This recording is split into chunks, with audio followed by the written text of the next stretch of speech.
మంత్రిగా, ప్రభుత్వ chief whip గా, పార్టీ పొలిట్ బ్యూరో సభ్యునిగా పనిచేసిన ఆ సీనియర్ నాయకుడికి ఆ పదవి ఇవ్వడం ఏంటి? కులబలం ఉంది, క్రమశిక్షణ ఉంది, సీనియారిటీ ఉంది, 5 ఏళ్ల పాటు వైసీపీని ఎదుర్కోవడంలో కీలక పాత్ర ఉంది. అన్నింటికి మించి భారీ విజయం కూడా సాధించారు. మరి ఆ నేతకు ఏం తక్కువ? అధిష్టానంకి ఎందుకు ఆయనపై అంత చిన్న చూపు?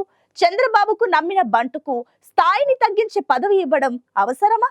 ఇది అధినేత పనా లేక చిన్నబాబు నిర్ణయమా? ఇంతకీ ఎవరా నేత? ఆయనకిచ్చిన పదవేంటి?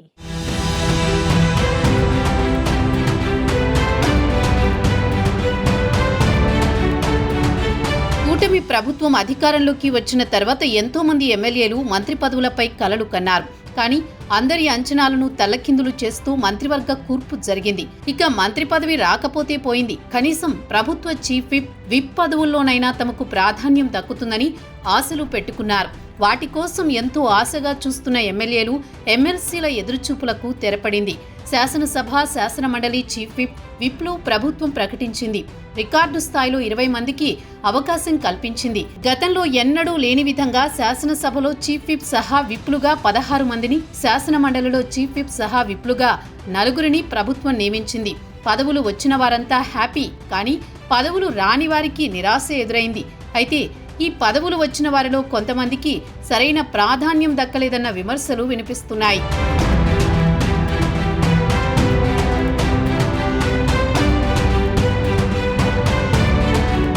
రాయదుర్గం ఎమ్మెల్యే కాల్వ శ్రీనివాసులకు ప్రభుత్వ విప్ గా అవకాశం ఇచ్చారు. వాస్తవంగా విప్ అనే పదవి గౌరవంతో కూడుకున్నదే, కానీ ఇది కాల్వ శ్రీనివాసులకు ఇవ్వడం గోల్డ్ మెడల్ కొట్టిన వ్యక్తికి బ్రాంజ్ మెడల్ ఇచ్చినట్టు ఉందన్న టాక్ నడుస్తోంది.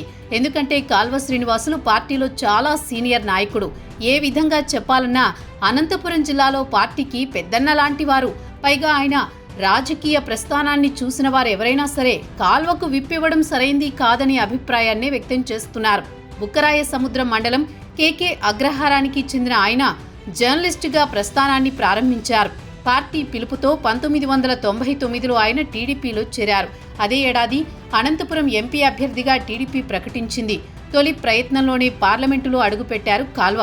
పార్టీకి కొత్త వ్యక్తి అయినా కాల్వ శ్రీనివాసులు ఎంపీగా గెలవడం అప్పట్లో ఓ సంచలనం. ఆ తర్వాత ఆయన 2004, 2009 ఎన్నికల్లో వరుసగా 2 సార్లు ఎంపీగా పోటీ చేశారు. కానీ కాంగ్రెస్ పార్టీ చేతిలో ఓటమి చవిచూశారు. ఆ తర్వాత 2014లో రాయదుర్గం ఎమ్మెల్యేగా గెలిచారు. 2014 నుంచి 2017 వరకు శాసనసభ చీఫ్ విప్ గా పనిచేశారు. 2017 నుంచి 19 మధ్య సమాచార శాఖ మంత్రిగా పనిచేశారు.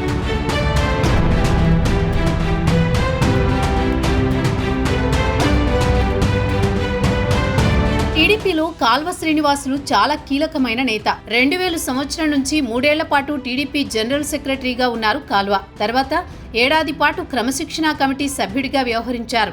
2004 నుంచి 20 ఏళ్లుగా పొలిట్ బ్యూరో సభ్యుడిగా సేవలందిస్తున్నారు. పార్టీ తీసుకునే అన్ని నిర్ణయాల్లో కాల్వ శ్రీనివాసులు పాత్ర కీలకం. ఇంకా చెప్పాలంటే ముఖ్యమంత్రి చంద్రబాబుకి నమ్మిన బంటు, పార్టీకి అత్యంత విధేయుడు. పార్టీ కష్టకాలంలో అనంతపురం జిల్లాలో ఎంతో కీలకంగా వ్యవహరించిన నాయకుడు.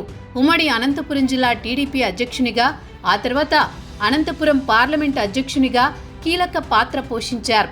వైసీపీకి వ్యతిరేకంగా ఎవరూ మాట్లాడలేని పరిస్థితుల్లో కూడా ధైర్యంగా ప్రతి అంశంపై అప్పటి ప్రభుత్వాన్ని నిలదీశారు. అంతేకాదు, ఈ ఎన్నికల్లో రాయదుర్గం నుంచి మరోసారి పోటీ చేసి 40,000 పైగా మెజారిటీతో విజయం సాధించారు.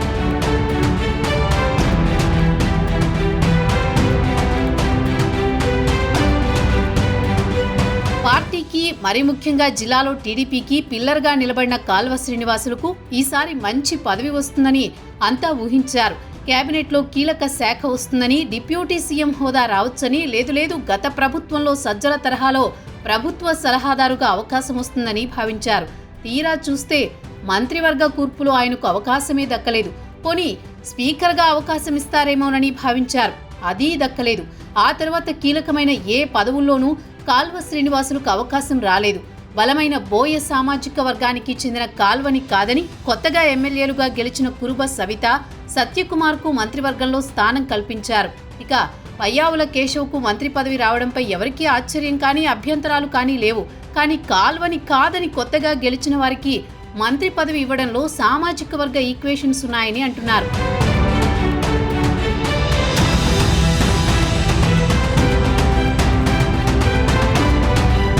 అనంతపురం పార్లమెంటు పరిధిలోని 2 అసెంబ్లీ నియోజకవర్గాలు ఎంపీ అభ్యర్థులుగా బోయలకి అవకాశం కల్పించారు. ఇలాంటి సమయంలో మంత్రివర్గంలో కూడా వారికి కాకుండా మరో బలమైన సామాజిక వర్గంగా ఉన్న కురుబలకు ఇచ్చారు.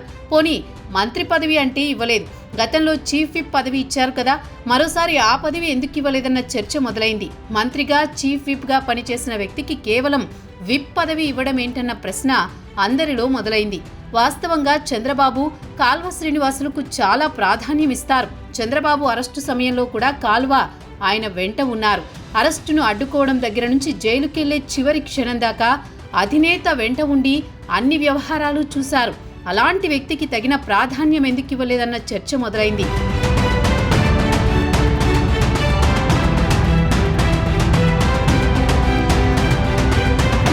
ఎమ్మెల్యే టికెట్ల దగ్గర నుంచి మంత్రి పదవులు, కీలకమైన పదవులు, నామినేటెడ్ పోస్టులు ఇలా అన్నింటా నారా లోకేష్ పాత్ర ఎక్కువగా ఉందని చెబుతున్నారు.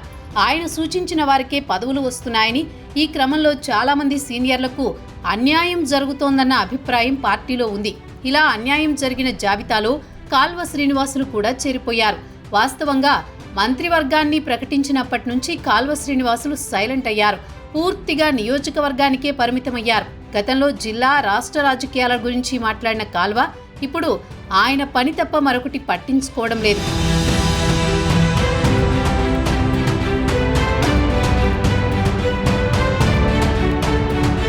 కాల్వ శ్రీనివాసులకు ప్రభుత్వ విప్ పదవి ఇవ్వడంపై ఆయనలో కానీ, ఆయన వర్గీయుల్లో కానీ ఎక్కడా ఆనందం కనిపించడం లేదు. పైగా ఆయన వర్గీయులు పార్టీపై ఒకంత అసంతృప్తి వ్యక్తం చేస్తున్నారు.